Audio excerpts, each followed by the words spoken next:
need it, especially at the 21st century where so many things have evolved and so many things have changed. The African youth cannot be left behind. They actually need to catch up with the youth of other countries, the youth of other continents. So we are back on board again to say we are here because you are there, and take what we are giving you seriously. Thank you.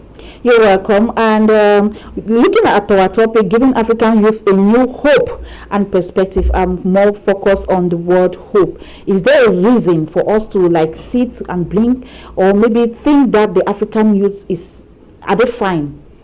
No, the African youth have been hopeless because they had their focus on the wrong source or sources. African youths have had their hope and bear their hope and trust on African governments. And you know, from independence till date, African governments have failed their citizens because they have been selfish, they have been colonially driven, and they have not had autonomy. And because of these pitfalls and these shortcomings, the trust and the belief that African youth had on their government could not be realized or could not be fulfilled. So it has led to a frustrating trend of African youth.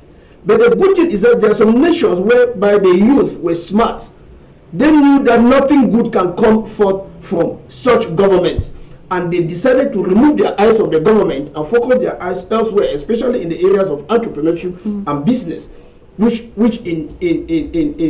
in recent time now has taken over and is leading. So many youths of other nations actually were smart, especially the English-speaking nations of Africa.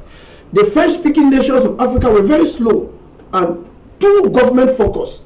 And it's now that they are realizing the fact that no, you should not be government-focused. You should look at what is leading, what is winning, what is actually taking the lead. And most of the two are diverting now to business, entrepreneurship, and technology. That is what is leading the world today, because no government is able to stop this. These are things that have been liberalized, digitalized, and government don't have that power, what it takes to stop the digital space, to make the digital space not function for youth. Instead, they are struggling to see how probably they should make available cheap internet so that youth could be able to access data, access information, and access that which they need in order to build their lives. So the paradigm has shifted, and many youths need to understand this. It's no longer the government, it is now the liberal world which is driven by technology, the global world which is driven by technology. That is what is leading the world today. That's entrepreneurship, business. That's what is leading the world today. It's no longer government, because even government don't have control over this again. It has escaped their hands, and now youth have to take advantage of this. Very, very, very important. Especially, I still wish to repeat, Francophone African country youths, sit up. Your brothers or your peers from English-speaking African countries have gone far, and you need to sit up and catch up with that which you have lost. There's a wide gap. That gap needs to be filled. Thank you. You're welcome. And to let you know that the week that just ended was a digital week for Cameroon, talking all about technology and everything. And a lot of youths were in Yaoundé. They had a lot of things to do when it comes to the digital space. And you said it's technology that is leading the world today. The African youth, especially, let me just contextualize it to our setting here in Cameroon. This is something that was done for a whole week, and those people who were here, youth in this sector of this of the country, most of them were not aware of what is going on. Like, if things are being done this way, how do you think this youth can actually move to the other dimension that you're talking about? No, you need to go for information. Information is not going to come to you. You have to go for information. You need to search for information. Information is not there. Whatever. People should know this. Youth, entrepreneurs, and the rest should know that they should go for information. Don't sit and wait for information to come to you. So if you have engaged in entrepreneurship, you have engaged in technopreneur or technopreneurship, you should be able to source for information. You should be able to know where the government is going to. You should be able to know where the business world of your country is going to. You need to know where the tech world of your country is going to. And permit me to say that my own serious focus on this issue of technology is the ethical part of technology. Ethical part of technology. Technology has come, but a good number of African youth, especially Cameroonian youth, have picked the negative part of technology. They have preferred to use technology negatively. The rate of scamming in Africa has increased because so many youths have been trained on tech. Instead of using this technological tool positively to bring solutions to the dying population, a good number of youths have rather diverted to the negative use of technology. So we decry this ethical pitfall, this ethical dilemma, this negative push by youths. Youth sit up. Nothing good comes easy, and you're not supposed to be cheap. You're not supposed to be cheap. Don't make yourself cheap, youth. Work hard, develop apps, develop solutions from the digital space. You have the tools, you have everything. Why trust the easy window of negativity, of ethical negativity? Scamming has increased, and because of the fact that so many youths have studied technology today, they rather choose the negative part of technology and they are destroying their image. And that's why they are losing trust and confidence. So you people need to fight against this negative use of technology. I'm saying this to youths because very soon now the government will not trust you people again. The government will not have any trust and confidence in you people because you are using technology negatively a lot. So fight against those that are using technology negatively and clean your face, because people can hardly entrust things in the hands of youths who are not proven to be honest and truthful. You should know this. Technology has come. It doesn't mean that you should use it anyhow. It doesn't mean that you should misuse technology. As a good number of you are misusing technology today, please don't spoil the market, don't spoil the business, because it might be too late for you people as youths. Take advantage of the fact that technology have been made available and use it positively for positive solutions. So what took place in Cameroon here was so great, it was so good, and it's just, it was even, they focused a lot on women. Women getting involved in technology, technological gap. But there are so many women today who are involved in technology.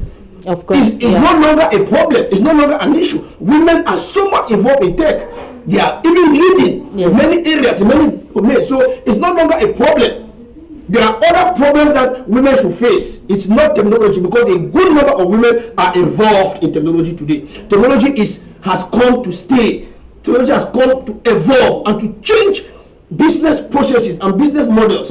This is very, very important. So we wish to say that youths sit up and be positive in the use of technology. Thank you. Thank you very much in the use of technology. And I think one time that we had this program with Joint IT, they also said that it's technology. Yes, everybody everybody knows about technology, can operate their phone, but it's also good for them to specialize. Okay, you specialize on something, so you do that thing perfectly. That brings me to the next question that I wish to find out from Mr. Musoke. See, normally there's no country that can employ all its youths. There are some that will be employed and some that will not be employed, and most of these are African youth. They are into entrepreneurship.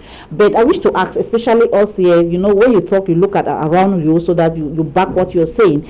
A lot of us have these entrepreneurs. We have these entrepreneurs around us, but they are not. What is it that they are not doing well? Because if you go to other countries like Nigeria, you see another country like Nigeria, you will see that there are a lot of these young people into businesses. They are excelling. Their companies, from one company to another, they are excelling. But when you come to Cameroon, they are still doing that same business, but they are not excelling. So what is it that most of these African youth are not doing correctly? The issue is, the problem is this, and I wish the African youth should take this. The problem is this. You know, it is knowledge that drives transformation. Let me to repeat this. It is knowledge that drives transformation. Many people jump into things in which they don't have knowledge. Take note. Many people delve into things in which they don't have knowledge. It is knowledge that drives business processes. It's knowledge that drives transformation. It is knowledge that drives technology itself. Is knowledge. Technology is knowledge. So the problem with many African youth, especially, I still need to repeat, Francophone African youths, the greatest pitfall of backwardness that they had is that they did not go for knowledge quick. They jumped into things without knowledge. And when you jump into something without knowledge, you're going to fall, you're going to crash. You need knowledge in order to maintain, in order to sustain a process, in order to sustain an initiative. You need knowledge. If you don't get the knowledge, you will not be able to drive that. So that was the problem with Cameroonian youth. And you see, many Cameroonian youth are sitting up today. They have understood that you need to get the knowledge required.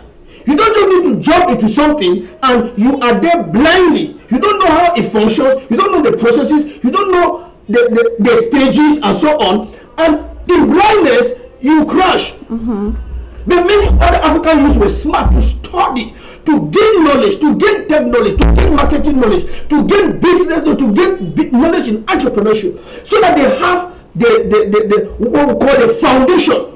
Because it's the foundation that sustains everything. But most African youth, especially from African youth, who don't have the foundation, they just jump and start in building. When they build and reach a certain stage, it crumbles because there is no foundation to hold it. So, and this foundation is called knowledge. This foundation is called expertise. This foundation is also called wisdom. So this is where things went wrong.